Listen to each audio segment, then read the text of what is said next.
Il est très largement improvisé. Il y a évidemment un fond. Non, il y a un fond, mais autrement dit, il y a une sorte de réserve disponible, mais en même temps, je me refuse à lire des notes devant vous pendant 3 heures et je vais essayer aussi de me brancher sur des sujets d'actualité. Alors, en guise d'introduction, je commencerai par dire que dans ce cours, il va être beaucoup question de physique. Ça vient du fait que je suis physicien. Et donc je préfère parler de choses que je connais. Mais on peut aussi trouver 2 autres raisons que je vais essayer de détailler rapidement.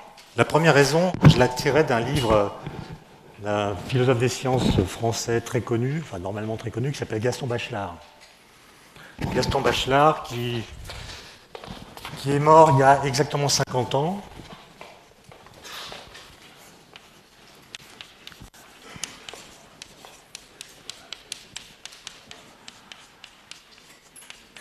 Et à l'heure où je vous parle, il y a un colloque à l'École normale supérieure pour célébrer les 50 ans de la mort de Bachelard.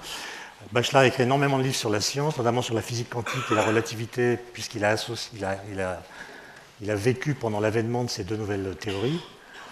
Et il a écrit plusieurs livres, dont l'un qui est très célèbre, qui s'appelle La philosophie du non. La philosophie du non, c'est-à-dire l'idée que la science peut proposer des idées, des hypothèses, qui reçoivent de la part de la nature, qui est censée être décrite par elle, une réponse négative. Il y a des situations dans lesquelles la nature dit non, vos idées ne sont pas les bonnes. Et ça distingue la philosophie des sciences, et les sciences même, de la philosophie tout court, qui n'a rarement à sa disposition, au contraire, des objections qui puissent la réfuter. À part peut-être les objections logiques. Bon. Et je cite simplement une phrase de Bachelard dans ce livre. La philosophie de la physique est peut-être la seule philosophie qui s'applique en déterminant un dépassement de ses principes. Bref, c'est la seule philosophie qui soit ouverte.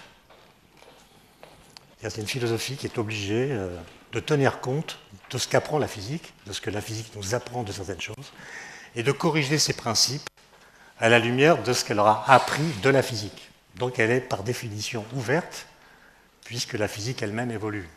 Et ce qu'elle dit de la nature évolue.